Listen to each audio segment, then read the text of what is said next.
आदमी की हंसी और मुस्कुराहट एक ऐसी कला है जो किसी दवा और दुआ से कम नहीं होती है। जो हमेशा हंसते और मुस्कुराते रहते हैं उनके शरीर की सभी तरह की क्षमताएं बढ़ जाती हैं। उनके शरीर में कोई रोग नहीं होता है क्योंकि हंसते रहने से रोग प्रतिरोधक क्षमता बढ़ती है।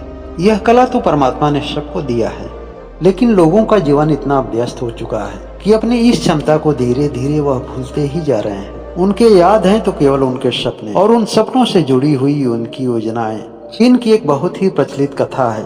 चीन में किसी समय 3 भिक्षु हुआ करते थे। उन तीनों के अंदर एक बहुत बड़ी खासियत थी कि वह कभी किसी को सुखमय जीवन बनाने के लिए कोई ज्ञान और कोई उपदेश नहीं देते थे। वो अपने जीवन को ही कुछ ऐसे ढंग से जीते थे कि केवल उन्हें देख लेने मात्र से लोगों का दुख कम हो जाता था, लोगों का जीवन खुशहाल हो जाता था। उन तीनों की केवल मौजूदगी मात्र से पूरे गांव और पूरे बाजार में आनंद की लहर दौड़ जाती थी। लोगों से बिना कुछ बोले, बिना कुछ कहे हर किसी के चेहरे पर मुस्कुराहट ला देते थे।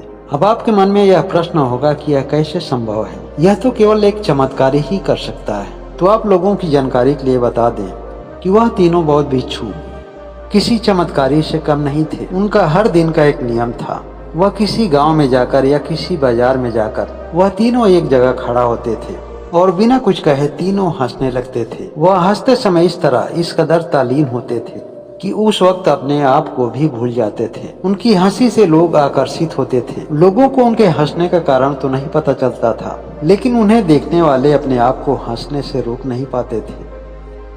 धीरे धीरे इस तरह से लोगों की हंसने की संख्या बढ़ती जाती थी। कुछ ही समय में पूरा गांव और पूरा बाजार एक जगह जमा होकर हंसता हुआ दिखाई देता था। हंसी का कारण किसी को पता नहीं होता था। जब सभी लोग हंसी और ठहाके में खोए रहते थे तो तीनों भिक्षु उस स्थान को छोड़कर किसी दूसरे गांव में पहुंच जाते थे और फिर वहां भी कुछ इसी तरह का माहौल बनाते थे। धीरे धीरे पूरे चीन में वह हंसने वाले बाबा के नाम से मशहूर हो गए। वह लोगों के दिल में रहने लगे। लोग उनसे बहुत प्यार करने लगे क्योंकि जब वह हंसते थे तो लोग अपने सारे दुख और गम भूलकर, अपनी सारी समस्याएं और अपनी सारी उलझनों को भूलकर उनके साथ साथ हंसने लगते थे। इनसे पहले चीन में ऐसा किसी ने भी नहीं किया था और न ही इनके बाद किसी ने किया। इतना हंसने और इतना हंसाने वाले इनसे पहले कोई नहीं हुआ था और न ही उनके कोई बाद हुआ। इस तरह से वह पूरा जीवन आनंदित रहे और दूसरों को भी आनंद बांटे। ऐसी कला किसी बाजार में नहीं मिलती है और न ही इसके लिए कोई कीमत चुकानी पड़ती है। यह तो हर आदमी के अंदर सुप्त अवस्था में होती है। इसे केवल जागृत करना होता है।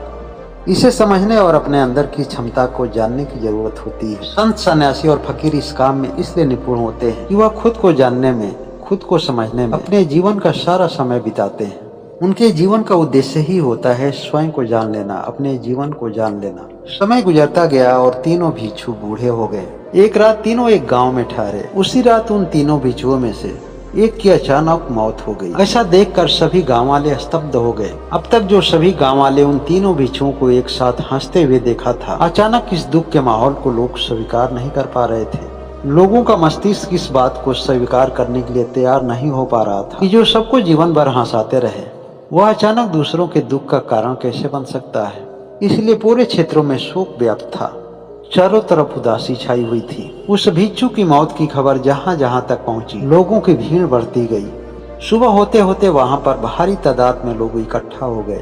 जो 2 बौद्ध भिक्षु थे वह मरे हुए भिक्षु के पास खड़ा होकर जोर जोर से ठहाका लगाकर हंसने लगे और कुछ ऐसे अंदाज में हंसे कि इससे पहले वह लोग कभी नहीं हंसे थे। उस भीड़ में जो बड़े बुजुर्ग थे उनको यह बात अच्छी नहीं लगी। वे इन भिक्षुओं के पास जाकर कहे कि आज आप लोगों का साथी इस दुनिया में नहीं रहा। यह बहुत बड़े दुख की बात है और ऐसे समय में भी आप लोग हंस रहे हैं। ऐसा करना बिल्कुल ही उचित नहीं है। तब वह भिक्षु पहली बार लोगों से कुछ कहे। उन्होंने कहा कि हम लोग इसलिए हंस रहे हैं कि यह आदमी आज जीत गया। अपनी हार और इसकी जीत पर हम लोग हंस रहे हैं। हम लोग के बीच का यह विषय था कि पहले दुनिया कौन छोड़ेगा, पहले कौन मरेगा। आज हम लोग हार गए और यह जीत गया और इसे व्यक्त करने के लिए इससे और भी कोई अच्छा तरकीब हम लोगों के पास नहीं है। इसलिए इस मौके पर हम लोग हंसकर इसकी विदाई कर रहे हैं, जो काफी वर्षों तक हम लोगों के साथ रहा। इसकी मौजूदगी में हम लोगों का जीवन आनंदित रहा। एक दूसरे के करीब रहकर हर परिस्थिति में अपने आप को आनंदित रखे। अगर ऐसे लोगों की आखिरी विदाई में हम दुखित रहेंगे, हमारे आंखों में आंसू रहेंगे, तो यह देखकर इसकी आत्मा को कभी सुख नहीं मिलेगा। इसकी आत्मा को कष्ट होगा और सुख देने वाले को कभी भूल से भी कष्ट नहीं देना चाहिए। जो आज तक कभी बोले नहीं थे, पहली बार सभी लोगों को वह एक शिक्षक के रूप में प्रतीत हुए। वहाँ के लोगों को यह उपदेश पहली बार सुनने को अवसर मिला था। चीन की परंपरा में जब कोई आदमी मरता है तो उसे नहला करके एक नया कपड़ा पहनाया जाता है। लोग उसकी विदाई बहुत ही अच्छी तरीके से करते हैं, लेकिन मरने वाला वह बौद्ध भिक्षु मरने से पहले बताया था कि उसकी विदाई करते समय न ही उसे नहलाया जाएगा और न ही उसका कपड़ा बदला जाएगा। उसने कहा था कि मैं जीवन में कभी अशुद्ध नहीं हुआ। मैं हंसी के दौरान हमेशा अपने आप को ताजा बनाए रखा, अपनी शुद्धता को कायम रखा, अशुद्धता को अपने अंदर कभी प्रवेश ही नहीं करने दिया। उस कथा में यह भी बताया जाता है कि जब तीसरा भिक्षु मरा तो वह अपने पुराने कपड़ों में कुछ पटाखे लेकर मरा था। जैसे ही उसकी चिता में आग लगाई गई, पटाखों के फूटने से चिता का रंग रंग बिरंगी हो गया। चिता की अग्नि कई रंगों में दिखने लगी। उदासी का माहौल था, लेकिन पटाखे के फूटने से वहां मौजूद सभी लोग जोर जोर से हंसने लगे। जो जीते जी लोगों को हंसाता रहा, वह अपने मरने के बाद भी लोगों को हंसने का कारण बना। यह कहानी यही शिक्षा देती है कि औरों को बदलना बड़ा मुश्किल का काम है और वर्तमान समय में ज्ञान की बातें हर किसी को पसंद भी नहीं है, लेकिन अपने जीवन को बदलकर अपने जीवन से औरों को सीख देना आसान होता है। अपने जीवन के द्वारा औरों को प्रेरणा देना आसान होता है। अगर बातें पसंद आए तो इसे लाइक करें, कमेंट करके अपनी भावनाओं को जरूर व्यक्त करें। और जो लोग अभी तक इस चैनल को सब्सक्राइब नहीं किए हैं, वह चैनल को जरूर ही सब्सक्राइब कर दें, ताकि यूट्यूब और लोगों तक यह वीडियो आसानी से पहुंचा सके। आप सभी लोगों को बहुत बहुत धन्यवाद इस चैनल को प्यार देने के लिए, इस चैनल को सहयोग देने के लिए। हमेशा स्वस्थ रहें, मस्त रहें और जीवन में मुस्कुराने का प्रयास करें।